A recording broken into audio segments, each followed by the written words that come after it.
Hi hello नमस्कार मैत्रिणींनो, मी कोमल स्वागत करते तुमचं आपल्या एका छानशा व्हिडिओमध्ये। तर आज आपण बघतोय आलू पालकची रेसिपी।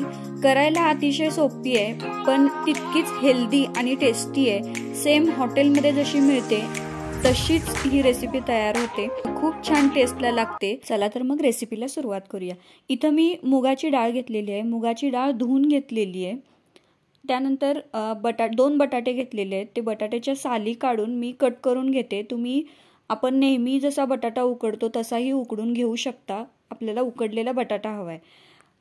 तर मी इथं त्या डाळीबरोबरच बटाटा उकडून घेते, त्यासाठी मी इथं साल काढून घेतलेली आहे। आता हे त्या डाळीमध्ये बटाटे घालून घेते आणि त्यामध्ये आपल्याला पाणी घालायचं आहे, शिजण्यापुरतं पाणी घालायचं आहे। त्यानंतर आपल्याला त्यामध्ये थोडासा हिंग आणि हळद घालून घ्यायची आहे, त्याच्यामुळे हिंगामुळे फ्लेवर छान येतो आणि टेस्टला पण छान लागतं आणि हळदीमुळे कलर छान येतो। आता हे कुकरमध्ये छान शिजवून घ्यायचं आहे। पालेभाज्या खायला मुलं कंटाळा करतात, पण जर आपण अशा वेगवेगळ्या पद्धतीने रेसिपीज ट्राय केल्या तर नक्कीच मुलंसुद्धा आवडीनं खातील। मोठेच काय तर लहान मुलंसुद्धा अगदी आवडीनं खातील। ते पालेभाज्या खातात हे त्यांना कळणार देखील नाही, इतकं छान हा पदार्थ होतो। तर आलू पालक तुम्ही नक्की एकदा ट्राय करा, सेम हॉटेलमध्ये जसा मिळतो तशीच ही रेसिपी तयार होते, नक्की एकदा ट्राय करून बघा। इथं मी पालक स्वच्छ धुवून तो शिजण्यासाठी ठेवलेला आहे, 1 ग्लास पाणी घातलेलं आहे आणि ते आता आपण शिजवून घ्यायचं आहे। पालक शिजतोय आणि इकडं कुकर पण होतोय, तर आपण याचं वाटण करून घेऊया। इथं मी लसूण घेतलेला आहे, थोडासा लसूण, आलं आणि खोबरं, सुकं खोबरं घेतलेलं आहे। त्यानंतर यामध्ये आपण कोथिंबीर घालायची आहे, स्वच्छ धुवून कोथिंबीर मी इथं घालून घेते। थोडा कढीपत्ता, तुम्ही बघत असाल म्हणजे प्रत्येक वाटणामध्ये कढीपत्ता हा असतोच, कारण फोडणीमध्ये आपण जर कढीपत्ता घातला तर मुलं ते बाजूला काढून ठेवतात आणि कढीपत्ता आपल्या केसांसाठी खूप उपयोगी आहे, हेल्थसाठीच पूर्ण खूप उपयोगाचा आहे। त्यामुळे मी कढीपत्ता आवर्जून वाटणामध्ये घालते, त्यामुळे टेस्ट पण छान येते, फ्लेवर पण छान येतो। आणि त्यानंतर 2 हिरव्या मिरच्या मी यामध्ये घालून घेतलेल्या, हे छान बारीक करून घ्यायचं आहे आपल्याला। आता पालक शिजलेला आहे आणि पालक शिजवून मी त्याची प्युरी करून ठेवलेली आहे। आता इथं फोडणी घालायला घेऊया। इथं कढईमध्ये तेल गरम करून घेतलंय, तेल गरम झाल्यानंतर त्यामध्ये जिरे आणि मोहरी घालून घेतलेले आहेत। जिरे मोहरी छान तडतडली की त्यामध्ये बारीक चिरलेला कांदा घालून घेते, कांदा छान परतून घ्यायचा। कांदा छान परतला की त्यामध्ये आपल्याला जे आपण वाटण केलं ते वाटण अर्धं घालायचं आणि छान परतून घ्यायचं। हे छान परतून झाल्यानंतर राहिलेलं बाकीचं वाटण पण यामध्ये घालून घ्यायचं।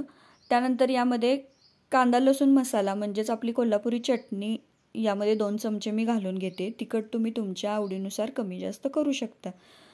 आता हे छान मिक्स करून घ्यायचं। इथं मी तेलाचा वापर थोडा कमी केलेला आहे, तुम्हाला आवडत असेल तर तुम्ही अजून तेल घालू शकता। आता मसाला तर छान परतलाय, आता यामध्ये आपण जे बटाटा आणि डाळ आपण शिजवून घेतलेली आहे ते यामध्ये घालून घ्यायचं आहे। ते छान मिक्स करायचं आणि याला छान उकळी काढून घ्यायची। इथं बघू शकताय छान अशी उकळी काढलेली आहे आणि पाणी थोडंसं आपलं आटलेलं आहे यामधलं। आता आपण पालक जो बारीक केलेला आहे, पालक प्युरी केलेली आहे, ती पालक प्युरी यामध्ये घालून घ्यायची आहे आणि हे छान असं मिक्स करून घ्यायचं। आता हे छान मिक्स केलंय बघा, इतकं छान दिसते ते आत्ताच।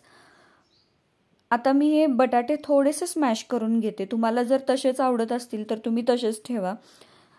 स्मॅश केल्यामुळे बटाट्याच्या आतमध्ये सगळा मसाला हा मुरतो, त्यामुळे बटाट्याला सुद्धा टेस्ट खूप छान येते, म्हणून मी इथं बटाटे थोडेसे स्मॅश करून घेते। आता मिक्स करून घ्यायचं आणि त्यामध्ये चवीनुसार मीठ घालून घेते। आता मिक्स करून आपल्याला थोडी त्याला उकळी काढून घ्यायची आहे आणि गरजेनुसार यामध्ये पाणी घालायचं आहे, तुम्हाला किती घट्ट किंवा पातळ पाहिजे त्या हिशोबाने आपल्याला पाणी घालून घ्यायचं आहे। त्यानंतर यामध्ये मी 1 चमचा गरम मसाला घालून घेतलेला, 1 छोटा चमचा गरम मसाला घालून घेतलेला आहे। आता हे झाकण ठेवून याला छान उकळी काढून घ्यायची आहे। झाकणावर मी पाणी घालून घेते, कारण परत जर आपल्याला ते भाजी जर घट्ट वाटली तर हेच गरम पाणी, झाकण ठेवले त्यावर पाणी ठेवले तेच पाणी आपण यामध्ये घालून घ्यायचं आहे. तर तयार झालेली आहे मस्त टेस्टी आणि हेल्दी असे आलू पालकची रेसिपी. तुम्ही पण नक्की ट्राय करा आणि कशी झाली रेसिपी नक्की कमेंटमध्ये सांगा. व्हिडिओ थोडा जरी आवडला असेल तर व्हिडिओला एक लाईक नक्की करा. चॅनलवर नवीन असाल तर चॅनल सबस्क्राईब करा. पुन्हा भेटू अशाच एका छानशा व्हिडिओसोबत. तोपर्यंत खुश रहा, आनंदी रहा आणि स्वतःची काळजी घ्या. धन्यवाद.